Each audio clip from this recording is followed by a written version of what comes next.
शरीर को मैं मानकर हम अपना जीवन केवल बर्बाद कर रहे हैं इंद्रियों की विलासता में। कुछ उपासक तो नींद को ही अमृत पद माने हुए हैं। बस अधिक से अधिक सोना हो और रसेंद्री के अनुकूल भोजन मिले, बस हमारा जीवन कट जाए। बस ये जीवन काटने के लिए मिला है। अरे ये भव बंधन काटने के लिए मिला है। जीवन को व्यतीत थोड़ी करना है। जीवन का जो परम लाभ है वो हमें लेना है। जो हमारे नहीं है, हमारा स्वभाव, हमारा अंतःकरण, हमारी इंद्रियां, हमारा देह,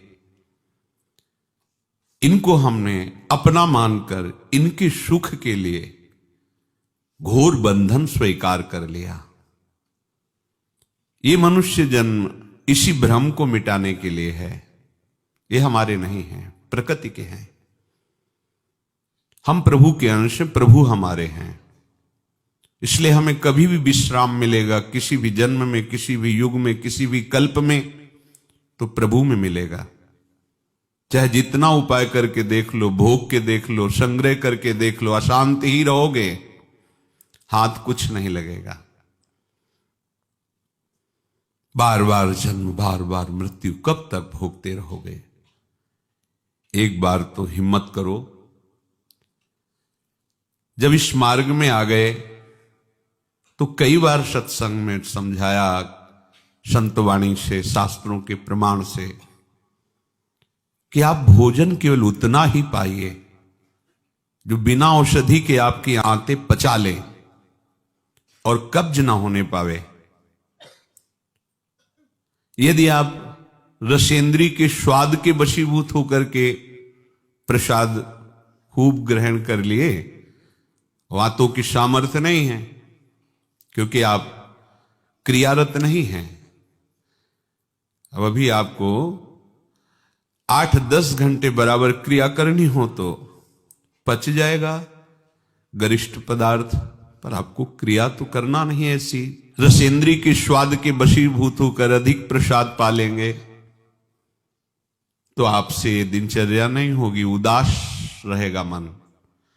कब्ज होने पर भजन में रुचि नहीं रहती, कब्ज होने पर प्रमाद स्थिति रहती है। इसलिए साधक किसी औषधि से कब्ज निवारण का उपाय नहीं है। ये बहुत सावधानी की जरूरत है। ये बिल्कुल सहज सरल बात आपको बता रहे हैं। यदि कब्ज रहित होना है तो प्रातः काल उठ करके सबसे पहले भगवद स्मरण, गुरुदेव को प्रणाम, वृंदावन को प्रणाम, संतों का स्मरण, फिर पानी को गर्म कीजिए। आधा लीटर, पौन लीटर, 1 लीटर, 1.25 लीटर, जितनी तुम्हारी पीने की सामर्थ्य है। रुचि नहीं कह रहे, पी सकते हो। ऐसा गर्म नहीं, चाय जैसा, हल्का गर्म करके और वज्रासन में बैठ करके आराम आराम से पीजिए। 15 मिनट वज्रासन में बैठकर धीरे धीरे पीजिए। थोड़ा टहलिए उस पानी पीने के बाद, फिर सो जाइए। आप अगर 1-2 दिन की बात हो तो आप कि चलो हमें वहां लघु शंका जाना पड़ेगा, पानी नहीं पीते हैं, तो आप बीमार हो जाएंगे। आंतों को जरूरत है मल रहित होने की। नहीं वो इतनी हीट पैदा करेंगे कि आपके गुदाद्वार में रोग हो जाएगा, आपको गैस बनने लगेगी, एसिडिटी, आपको कई परेशानियां आ जाएंगी। फिर आप भजन क्या करेंगे, सत्संग क्या सुनेंगे? साधु की, उपासक की, साधक की एक दिनचर्या होती है। ऐसा नहीं होता कि मनमानी आचरण। आपकी दिनचर्या सही नहीं तो आपका भजन कहां से सही होगा? आपका जब पेट साफ रहेगा तो आप आराम से प्रसन्न मुद्रा में भजन कर सकते हैं।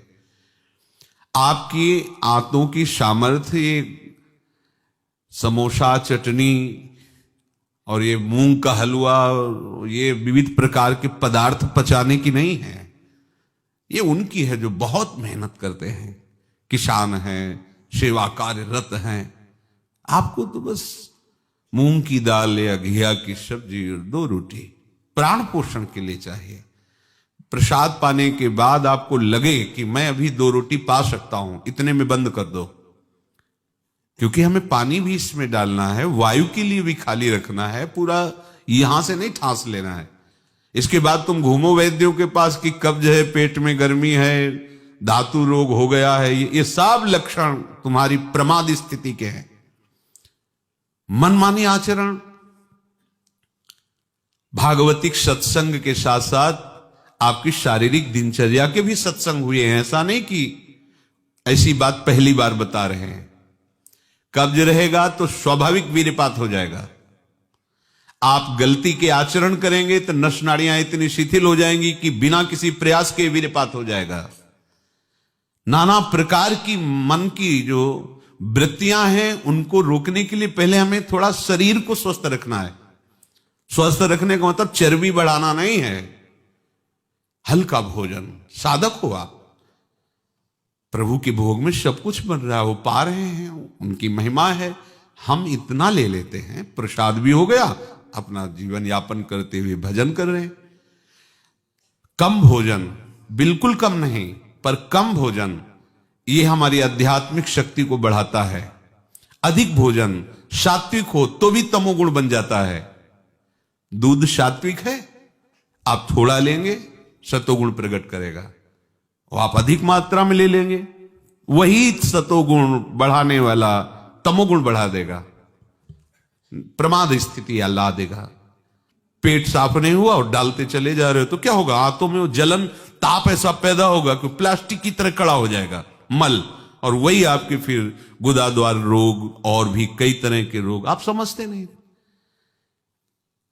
अरे भजन करने के लिए हमें जो अध्यात्म में चलना है, हमारी ये शरीर रूपी गाड़ी स्वस्थ होनी चाहिए।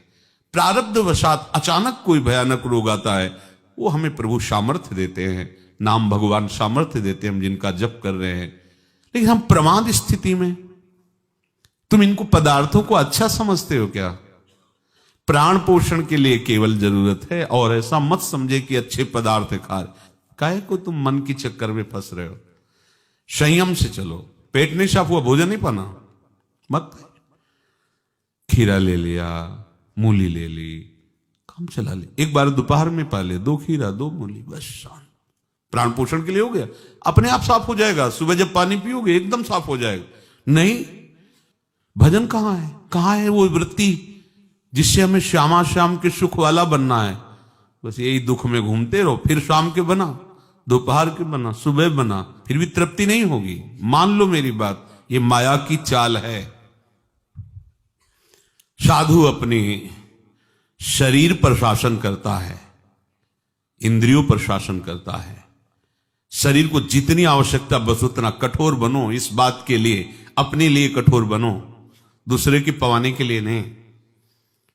दूसरा तो भगवत स्वरूप मान। अपने लिए, हर साधक अपने लिए शासन रखे। पहले से देख लो, एक दिन पा के देख लो, मेरा 4 रोटी से काम चल जाएगा, बाल भोग की जरूरत नहीं। मत पाओ। जब आपका पेट साफ नहीं तो बाल भोग रुकेगा नहीं, राजभोग रुकेगा नहीं, क्योंकि बर्बाद ना हो जाए ना, वो शयन भोग रुकेगा नहीं। अब वो फूलता चला जा रहा है, क्रम से मल की परत पे परत जमती चली जा रही। आप इनको समझिए। अभी आप परमार्थ के मार्ग में चले हो, आपको बहुत जरूरी शरीर को हल्का और स्वस्थ रखना, नहीं आपसे भजन नहीं हो पाएगा। ये एक दिन का विषय नहीं कि आप सत्संग में आके बैठ गए हो गया। आपको नित्य सत्संग करना है, आपको नित्य वाणी पाठ करना है, आपको नित्य भजन करना है। आपकी दिनचर्या, आपका खान पान बिल्कुल संयमित होना चाहिए। देखो, यदि आप गंदी बातें करोगे, गंदी हरकतें करोगे, तो विश्व में कोई ऐसा वैद्य नहीं कि आपको ब्रह्मचारी दवा से बना दे। मान लीजिए, हमारी प्रार्थना मान लीजिए, यदि आपने अंगों को छेड़ा नहीं है तो लिख लो, आपका ब्रह्मचर्य क्षीण नहीं हो सकता। मानसिक चिंतन गंदा, प्रक्रियाएं आपकी गंदी, खान पान आपका ठीक नहीं, तो एक रोक के आप देखते जाना, आपको भजन में रुचि क्या, शरीर को नहीं संभाल पाओगे। मान जाओ मेरी बात। 24 घंटे में प्राण पोषण के लिए 2-4 रोटी काफी है। अरे संतों ने तो कई कई दिन भोजन नहीं मिला है, भजन एक तार चला है। आप भजन के लिए आए हो, भोजन बट वो क्या भाई, भोजन के लिए थोड़ी आप आए हो, भजन के लिए। सृष्टि में किसी भी पदार्थ की कमी नहीं, माया रचित है, वो ऐसे बढ़ते चले जाएंगे। अपने को एक सीमा रखनी खान पान की। एक नए साधक को देखा कि भोजन पाने के समय एक रस्सी में गांठ बांधे हुए थे इधर और इधर, और जब उसी गांठ से गांठ ऐसे फिट करके बांध लिया भोजन पाने के पहले, बस जहां पाए तो रस्सी टाइट, जहां रस्सी टाइट हुई तो बस छोड़ दिया, भोजन में ही छोड़ दिया ऐसे। फिर कोई कितना भी प्रयास करो नहीं पाते थे।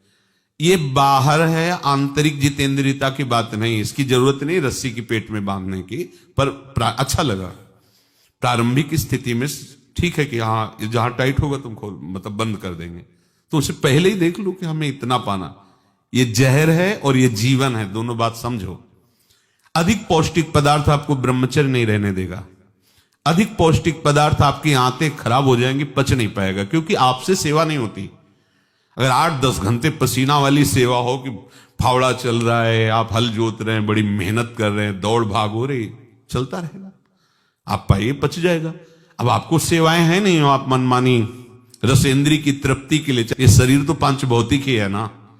उचित आहार कितनी बार समझाएं, जैसे भोजन आवश्यक है वैसे ही जल आवश्यक है, उतना वायु। ये पेट बना हुआ एक थैली है, तुम नहीं हो पेट, तुम नहीं हो रसेंद्री, तुम नहीं हो भोक्ता। काहे को मूर्खतावश ये जो शरीर रूपी गाड़ी मिली इसको नष्ट कर रहे हो और अपनी यात्रा को रोक रहे हो। इसका एक सिद्धांत है, एक हिस्सा अन्न, एक हिस्सा पानी और आधा हिस्सा वायु के लिए रहने दीजिए। ऐसे रखा जाता है, तभी आप देखना ऊर्जा शक्ति आपकी बढ़ेगी, भजन की वृत्ति बनेगी आपकी। अब यहां चारों हिस्सा में अन्न भरा हुआ है और ऊपर से पानी, रुचि नहीं है पीने की, क्योंकि वो अंदर ऐसा जहर बनता चला जा रहा है। जल जब जाता है तो लघुशंका के द्वारा बहुत सी ऐसे पदार्थ है जो हमारे शरीर को हानि करने वाले, उनको निकालता है जल। मल की आंतों में जाकर मलाशय में वो मल को गीला करके निकालने की चेष्टा करता है। अब हम भजन को तो देख नहीं रहे हो, भोजन को देख रहे हैं। इस समय ये प्रार्थना मान लीजिए, आपका जीवन स्वस्थ होना चाहिए। अचानक कोई असाध्य रोग आता है तो भगवान सामर्थ्य देते हैं, पर आप खुद अपना नाश कर रहे हैं। अधिक भोजन करने वाला, स्थूल प्राण वाला, चंचल मन वाला कभी भजन में नहीं रुचि हो सकती। सूक्ष्म भोजन वाला, सूक्ष्म प्राण वाला, सूक्ष्म मन वाला भजन करता है। मान लीजिए आप लोग पता नहीं इतने भोजन के पीछे क्यों पड़े हैं। आपके पेट में कब्ज, 2 दिन उपवास रहे, नहीं पाना है भाई, नहीं जगह है, पानी अपने आप साफ हो जाएगा। नहीं, भोजन तीनों टाइम डालना है। ऐसी कोई औषधि बनी है क्या कि आप कुपथ्य करते रहो, मनमानी आचरण करते रहो, आप ठीक हो जाओ? अगर बाई चांस किसी को ऐसा कब्ज है तो बताया है आपको, इस वर्षों सेवन की हुई औषधि, जब कभी ऐसा लगा तो छोटी हर 1 चम्मच और 1 चम्मच इसबगोल की भूसी उसमें मिला लीजिए। शाम के 200 ग्राम 250 ग्राम गुनगुना दूध से ले लीजिए। ये ऐसी है कि आपको बार बार परेशान नहीं करेगी, पर ये धीरे से आपके कब्ज को, क्रम को नष्ट कर देगी। जो अंदर बना हुआ कब्ज है वो धीरे धीरे कई दिनों तक बराबर लेते रहिए। पकवान, गरिष्ठ पदार्थ ये उपासक के लिए वैसे ही अनुकूल नहीं, भले कब्ज ना होती तो भी अनुकूल नहीं। आप मूंग का हलवा पाएंगे, आप बादाम पिस्ता पड़े हुए पदार्थ पाएंगे, आप भजन करेंगे। कैसे, मतलब क्या केवल रसेंद्री की तृप्ति ही हमारा उद्देश्य है क्या? कैसे तुम्हें ये बात अच्छी लगती है कि हमें पदार्थ भरपेट पाने? अरे हमें भरपेट भजन करना है। अब वो तो देखने को नहीं मिलती वो बात जो पुराने साधकों में एक जलन होती है, एक ताप होता है भगवत प्राप्ति के लिए। हर समय भजन के लिए व्याकुल रहता है, उपाय करता रहता है, नई नई युक्तियां सोचता है भजन के लिए।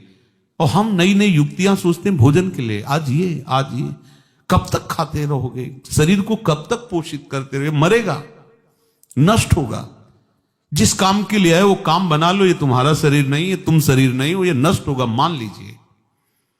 आप यदि गलत क्रिया नहीं कर रहे हैं और आपका पेट साफ है तो विश्वास मानो ये ब्रह्मचर्य वो चीज नहीं कि स्वाभाविक नष्ट होती जाए। जिनको ये है कि होती है, तो यदि 8 दिन में आपने नष्ट किया है और अब आप रोकना चाहते हैं तो वर्षों आप नहीं रोक सकते। वो 8 दिन 10 दिन के अंतर्गत नष्ट होगा, स्वाभाविक नष्ट होगा। अगर आप छेड़ेंगे नहीं तो धीरे धीरे अंतराय बनता चला जाएगा, एक दिन आप ब्रह्मचारी हो जाएंगे। अगर आप कोई ऐसी गलत क्रिया करते हैं, गलत आहार करते हैं, तो ही ऐसा है। नहीं, ये कोई ऐसी नहीं कि स्वाभाविक प्रवाहित होता रहे, ऐसा नहीं। ये आपकी गलती का परिणाम है। आपने बहुत ही गलत कार्य किए, अपने ऊपर गलत किया, इसीलिए आपकी ये दुर्दशा है कि आपकी धातु जाते। ये धातु रोग जानते हो किनको होते हैं? विषयी पुरुष को, पामरों को, जो नीच प्रकृति से नीच क्रियाएं करते हैं। ऐसे ये धातु कोई ऐसी चीज थोड़ी कि स्वाभाविक निकल जाती है, ऐसा नहीं है। एक मनोवाह नाड़ी है अंदर। भीष्म पितामह जी परम ब्रह्मचारी हैं, वो वर्णन करते हैं। अगर उसको ताप नहीं पहुंचा मनोवाह नाड़ी को, तो वीरपात हो ही नहीं सकता। ये तभी पात होता है जब उसका ताप की 2 प्रक्रियाएं, पहला चिंतन, दूसरी क्रिया। अगर आपने कामाशक्त होकर चिंतन किया तो कामाग्नि मनोवाह नाड़ी को ताप से युक्त कर देगी। अब वो क्रिया हो या ना हो, वो आपका नष्ट हो जाएगा। आपने कोई क्रिया की तो नष्ट हो जाएगा, नहीं कोई सवाल ही नहीं उठता। ये नई नई अवस्था के बच्चे धातु रोग से ग्रसित हो रहे हैं, कमर दर्द कर रही है, आंखों में कम दिखने लगा है, ये परेशानियां वो परेशानियां। इसका कारण आप हैं, आप देखिए ना। इस विषय पर कोई चर्चा नहीं करना चाहता, ना सुनना चाहता है। केवल पशुवत आचरण के लिए छूट मिल जाए बस। सावधान रहिए, ये जीवन खिलवाड़ नहीं, चाहे आप गृहस्थ हो चाहे विरक्त हो। ये जो ब्रह्मचर्य है ये आपको अच्छा गृहस्थ बनाएगा, ये ब्रह्मचर्य आपको अच्छा उपासक बनाएगा। अगर आप इसको यूं ही छीण करते रहे, चाहे गृहस्थ हो या विरक्त हो, तो आप किसी काम के नहीं रह जाएंगे।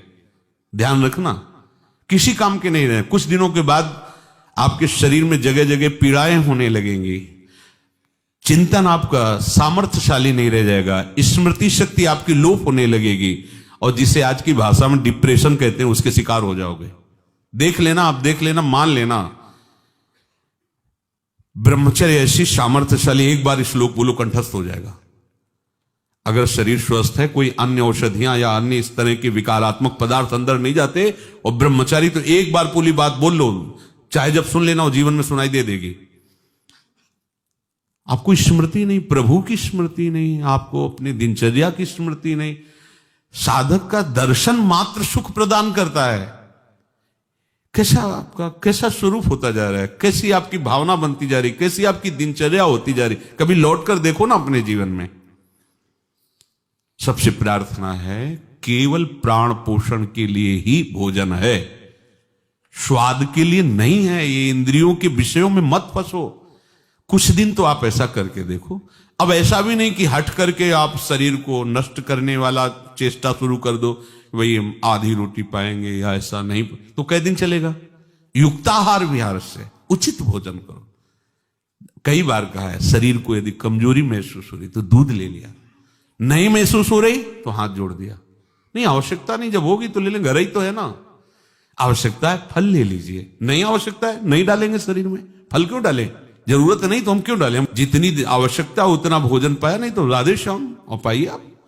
हमारा एक बार से काम चल जाता, भोजन से नहीं पाना 3 बार बाल भोग राज भोग, सब क्यों आप इस पे परेशान हो रहे? ऐसी ये दिनचर्या आप लोगों की कोई भी हो ठीक नहीं है। आप भगवदाकार वृत्ति नहीं कर पाएंगे। वृत्तियां तो वही, चाहे शरीर में लगा लो चाहे प्रभु में लगा लो। तो यहां प्रभु कह रहे योन्ता सुखोन्तरा रामस, जो केवल अपने आराध्य देव के सुख में सुखी रहता है, आराध्य देव के सुख वाला है। और यहां विषयों के सुख वाला हम बनना चाहते हैं और चलते हैं परमार्थ के मार्ग पर। सावधान रहिए, बाह्य विषय दुख योनया हैं। आप देख लीजिए, भगवान के वचन हैं, इनसे दुख ही प्रकट होगा। उचित आहार, बहुत संयम चाहिए साधु को, बहुत संयम चाहिए। चाहे साधु का मतलब हम केवल भेष नहीं ले रहे, साधुता के मार्ग से ले रहे हैं, भगवत प्राप्ति के मार्ग से ले रहे हैं। ये आहार विष भी है और अमृत भी है, दोनों बातें जान लीजिए। क्षुधा रूपी व्याधि की केवल चिकित्सा भोजन से करनी है। ये विलासिता बंद करो अपनी जबान की। बनने को सृष्टि में सब कुछ है, सब कुछ के भोगता हो क्या तुम? ऐसे श्री जी की रसोई में सब कुछ बन रहा है, तुम सबके भोगता हो क्या? प्रसाद में वो देखा जो हमारी आते पचा सकती, थोड़ा डालो, रात दिन भजन में रहो। जो अधिक भोजन करने वाला है वो मानसिक निरंतर नाम जप नहीं कर सकता, पक्का नहीं कर सकता। बातें बनाने से नहीं होती, जब मार्ग में चला जाता है तब पता चलता है। अगर आप अभी सावधान नहीं हुए तो आगे चलकर आपका शरीर और गिरेगा, अवस्थागत, और भी रोग आ सकते हैं। फिर आप क्या करेंगे? मन प्रभु में नहीं लगाए तो फिर आप क्या करेंगे? गया ना जीवन। हमें वर्तमान में अपनी साधना का फल देखना है। आगे भगवत प्राप्ति होगी, प्रेम में डूबेंगे, वो प्रभु जाने। हमें वर्तमान में ये फल देखना है कि मेरा हर समय भजन होता है कि नहीं होता। जो उपासक केवल भगवत सुख में मगन रहता है, हमारा सबसे बड़ा साधन का फल है स्मृति। निरंतर हमारा चिंतन, चेष्टाएं, मनन, कथन, श्रवण मेरे प्रभु का ही होता है कि नहीं। प्रमाद स्थिति वाला कर सकता है। पेट बढ़ता चला जा रहा है, चर्बी शरीर की बढ़ रही, उठने झुकने में परेशानी, भजन करोगे? ये ऐसा क्यों हो रहा है? बिना आहार के हो रहा है क्या?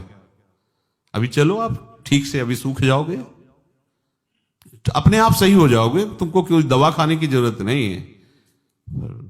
आपका तप बढ़ेगा, आपकी पवित्रता बढ़ेगी, आपका तेज बढ़ेगा, आपका भजन बढ़ेगा। अल्पाहार करो, शांत प्रसन्न रहोगे। देखो ना, जब पेट साफ हो और शरीर स्वस्थ हो, शांत एकदम, मन बुद्धि एकदम सतोगुण में स्थित है, आनंद आ रहा है। 2 रोटी दोपहर के ले ली, 2 रोटी शाम के ले ली, खूब भजन करो। बनने को कुछ भी बने, यही तो खास बात है। हर वस्तु उपस्थित है, लेकिन आपको केवल अपने जीवन पोषण के लिए लेना है। यह थोड़ी कि सब कुछ है। यही आपकी जितेंद्रियता की परीक्षा है। जो अच्छे पदार्थ बने उनकी अच्छी भावना मत रखो, वो तुम्हारे भजन के नाश का कारण बनेंगे। ये हम अनुभव की बात कहते हैं। थोड़ा ले लिया, कभी बाई चांस वाली बात अलग है। थोड़ा गुलाब जामुन बट रहे, 1 रख, मन कह रहा 20, 1 रख दीजिए बस। पहली बार कह दिया, अब दोबारा हमसे मत पूछना। कोई पदार्थ थोड़ा रख लिया। आप ये बात को समझो, ये प्रवचन में कहने की बातें नहीं, पर इसलिए समझा रहे कि जैसे घर के सदस्यों को तो ऐसे हम आपको बता रहे, घर के सदस्य जैसे, ये बहुत आवश्यक है। ये भोजन जहर भी है, अमृत भी है, दोनों बातें समझ लो। ये आपका जो समय बर्बाद हो रहा है ना, नींद, प्रमाद स्थिति, निरंतर भगवदाकार वृत्ति ना रहना, ये सब इसका मूल कारण आपका आहार है। कई दिन भोजन नहीं मिलता साधुओं को। ऐसा नहीं कि ऐसे कहीं डाउन मिले, ऐसा नहीं होता।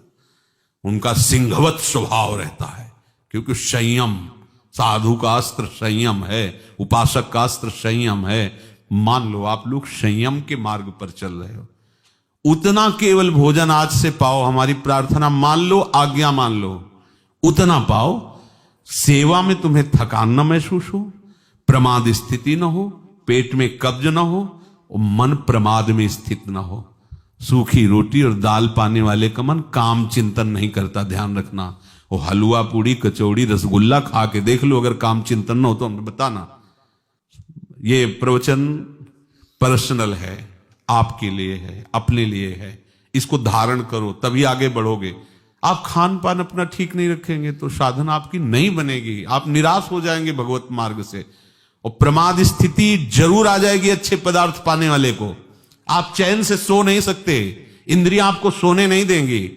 थोड़ा सा तो आप इस बात को समझिए, आप किस मार्ग के पथिक हैं।